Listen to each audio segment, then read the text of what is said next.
Vous vous êtes déjà demandé pourquoi, alors qu'on vit à Paris, la ville la plus branchée du monde, on se retrouve toujours dans les mêmes endroits, dans les mêmes restos, les mêmes bars. Boring, sérieux les gens. Aujourd'hui, je pousse un coup de gueule sur ce réel sujet de société et je vous annonce que grâce à ce podcast, c'est terminé. Attention, sélection 100% indépendante réalisée sans partenariat. On continue sur notre lancée et cette semaine, on va parler retour à la nature plus que jamais. Si vous hésitez constamment entre le calme de la campagne et l'activité de Paris, la rencontre du jour est faite pour vous. Je m'appelle Juliette et je vous révèle dans ce podcast les meilleurs plans de la capitale, mes pépites. Cette semaine, nous partons à la rencontre de Lucas, la personne qui va vous aider à réaliser votre rêve de nature au cœur de la ville. Hello Lucas! Salut Juliette. Merci d'avoir accepté mon invitation pour ce nouveau numéro de Pépites. Mais avec plaisir. Bon, techniquement, c'est moi qui t'invite aujourd'hui. Effectivement. D'ailleurs, avant que tu nous expliques ton activité, il faut que je décrive à mes pépiteurs où nous sommes. Nous sommes sur un palier du 2e étage d'un immeuble parisien. Ah oui, et pas n'importe quel immeuble. Bien sûr. Lucas, t'inquiète, ils me connaissent et ils partent du principe que je leur propose que de l'original. Tant mieux, ça décrit très bien mon activité. Lucas, j'arrive plus à tenir là, j'ai trop envie de leur annoncer. Déjà, t'as pas tenu longtemps. Allez d'accord, c'est parti. Je suis consultant en potager et zéro déchet. Ok, ça consiste en quoi ton métier ? Tout simplement, j'aide les personnes qui souhaiteraient développer leur propre potager. Ça, c'est mon cœur de métier. Génial, et comment t'as eu cette idée ? Oh rien de bien original. J'ai commencé avec mon original brand, consultant en zéro déchet, puis je me suis adapté aux besoins de mes clients. J'avais beaucoup de demandes concernant la consommation en circuit court, la traçabilité des aliments, le rapprochement à la nature. Et qu'est-ce qui rassemble tout ça ? Le potager. Le potager, exactement. J'avais trouvé ma niche. Mais alors, c'est quoi le rapport entre les potagers et cet immeuble du 4e arrondissement ? Tu fais pousser tes légumes dans le garage à vélo ? Absolument pas. Est-ce que je te montre ? Mais avec plaisir. Attends, je me retrouve dans les clés. Oh là là, mais c'est magnifique ! Lucas, je m'attendais tellement pas à ça. Content que ça te plaise ? Mais je pensais que t'avais posé des bacs de terre au sol. Pas que t'avais carrément remplacé tout le sol de l'appart par un potager géant. Oh, tu sais, un potager de 20 mètres carrés, c'est un petit potager, c'est pas un potager géant. D'ailleurs, tu pourrais enlever tes Air Max 270 React SI ? On ne peut que marcher pieds nus sur le terreau. Les chaussures sont trop agressives pour les seeds. Ah, d'accord. Mais du coup, on doit marcher pieds nus directement sur la terre ? Oui, tu verras. Tu vas ressentir une connexion avec la nature hors du commun. Ok. Bon, alors, comment t'as réalisé tout ce taf ? Je fais remplacer tout le sol de l'appartement par de la terre fertile. C'est une astuce à multiples facettes. Ça permet 1. De trouver la place. Et de 2.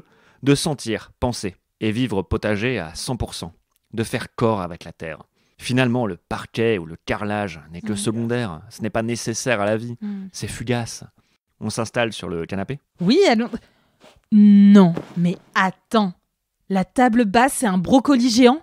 Oui. Je développe de nouvelles espèces pour remplacer certains éléments du mobilier. C'est pour limiter la consommation de bois. Niveau déforestation, ça serait pas top sinon. Par contre, Juliette, excuse-moi, mais comme je te disais, en fait, c'est du mobilier. C'est pas fait pour être mangé. Ah, pardon. Mais en fait, vu que j'ai vu cette petite sauce posée là, je croyais que je pouvais tremper des crudités. Juliette, encore une fois, désolé, mais c'est pas une dip sauce, c'est une solution nutritive pour ma culture hydroponique. J'ai pas compris. Bon, en gros, c'est de l'argile à laquelle j'ai rajouté du potassium et des sels minéraux. Ah bah c'est très bon. Je te fais visiter un peu le home potager. Le quoi ? Le home potager. Attends, comment on dit en français déjà ? Maison potager, potager de maison. Je crois qu'il n'y a pas vraiment d'équivalent. I'm trying. Ah bah ouais, grave. T'inquiète, tu peux rester assise. C'est un studio parisien. La visite est plus ou moins faite de là où on se trouve. Cool. Bon, faudra que je remplace la table basse. Alors là, déjà, tu peux regarder vite fait sous le canapé. C'est le coin des oignons. Je les ai placés là parce qu'ils aiment bien l'ombre. Là-bas, contre la fenêtre, j'ai mis une terre d'Espagne. D'Espagne ? Oui, c'est mieux pour faire pousser les tomates et les fraises. Il n'y a plus vraiment de problème de saison qui se pose, du coup. Pas con. Oh mais là-bas, non. C'est magnifique ce coin jardin japonais, j'y crois pas. Ah, ça. Ça a été la partie la plus challenging de tout le home potager. J'ai voulu recréer un jardin zen, grandeur nature. Donc tu vois, j'ai teint de la terre en blanc, on a prévu un râteau. Et bien sûr, la touche finale, un bonsaï géant. Tu veux dire un arbre ? Non. un bonsaï géant. C'est quoi la différence? Tu vois bien que ça n'a rien à voir avec un arbre. Déjà, rien que dans le look. Il y a un tronc, des branches, des feuilles, ça fait ma taille. C'est assez réducteur. Mais bon, je t'en veux pas. La botanique, c'est pas trop la spécialité des Parisiens. Heureusement, d'ailleurs, ça fait mon fonds de commerce. En tout cas, je suis bluffée. Je pensais pas que ça pouvait être possible. Non seulement le potager, mais surtout un arbre dans un appartement parisien. Oui, c'est normal, Juliette, car c'est impossible de faire entrer un arbre dans un appartement parisien. C'est pour ça que j'ai choisi un bonsaï. Qui a tout l'air d'être un arbre. Puisque je te dis que c'est un En bonsaï. tout cas, c'est génial. Bravo. Et la salle de bain, c'est aussi un potager? Bien sûr. Mais du coup, à quel moment on a les pieds propres? Tout le temps, Juliette. La terre est propre. Si je sors de la salle de bain les pieds mouillés, ça fait de la boue. Et Je monte dans mon lit, j'ai les pieds boueux.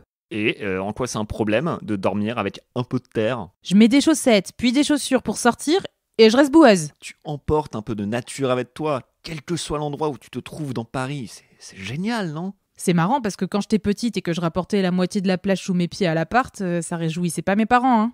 Et bref, mais quels sont les premiers conseils que tu donnerais si je voulais faire pousser mon premier légume? C'est surtout de la préparation psychologique. Il faut être là pour son potager, s'occuper de son potager, vivre potager. Ça va vous demander des sacrifices, mais tout le monde en est capable. C'est aussi de se demander, la pomme de terre que j'ai envie de faire pousser, est-ce seulement un légume? Ou est-ce finalement la quintessence de l'existence? Elle est plus proche de la nature que nous. Elle est dans la terre. C'est une racine. Elle est enracinée, et pas nous. Elle est là, sa supériorité. Et c'est en le reconnaissant qu'on découvre son moi profond. Ouais. Et puis, il faut se rappeler que ça vaut totalement le coup pour la planète. Quel genre de clientèle fait appel à tes services jusque-là? La majorité de mes clients viennent de la rive droite. Ça fait plaisir de leur transmettre ce que je sais et de leur montrer que c'est pas parce qu'on vit dans un 20 mètres carrés à 1000 € par mois qu'on peut pas faire pousser ses propres légumes. C'est clair. Et maintenant, la question que tout le monde se pose, combien ça coûte de vivre potager? L'installation du potager de cette taille coûte entre 10 000 et 15 000 €. À cela s'ajoute 2 000 € pour l'accompagnement, d'avant la construction du potager jusqu'au premier légume. Ok, trop cool. Les pépiteurs, ça vaut totalement le coup sur le long terme parce que plus besoin d'aller chez le primeur, quoi. D'ailleurs, je voulais que tu goûtes une de mes préparations composée uniquement des légumes de ce potager. J'ai vu que tu avais faim tout à l'heure et c'est mieux que de manger ma table basse. Ça m'avait tout l'air d'un brocoli. Et voici Mais qu'est-ce que c'est? une petite salade de saison. Endives, choux de Bruxelles, épinards bouillis et sauce betterave. C'est super sympa de ta part, hein, mais en fait, je me suis mise au respirianisme. Au quoi? Au respirianisme, c'est mon nouveau mindset. Je peux que manger des brocolis et de l'argile. Ah pardon, j'étais pas au courant que tu avais des interdits alimentaires. Vraiment, je tiens à préciser que je respecte toutes les religions et leurs pratiques, sans exception. T'inquiète Lucas, hein, je sais bien, tu pouvais pas savoir. Je vais prendre ta salade, ça plaira probablement à quelqu'un chez moi. Non, mais je m'en veux. Je m'en veux terriblement de t'avoir mis mal à l'aise avec ma table brocoli. Je savais pas du tout que c'était le seul aliment que tu pouvais manger. C'est vraiment un manque de tolérance de ma part. Vraiment, prends-en autant que tu veux. Non mais Lucas, tu es pardonné. Il y a encore de cette petite sauce là? Oui, bien sûr. Attends, je vais t'en chercher. J'en referai demain pour mes plantes. T'es un ange. En tout cas, je voulais te dire, il est magnifique ton appart. Ah non, ça c'est pas le mien. Non, ça c'est celui d'un client, un client à moi. Moi, je peux pas faire toute cette installation chez moi. T'imagines, toute l'irrigation que ça demande, ça va faire grimper mes charges de copro. Quoi? Enfin, ça consomme beaucoup en eau? Ah bah ouais, hein.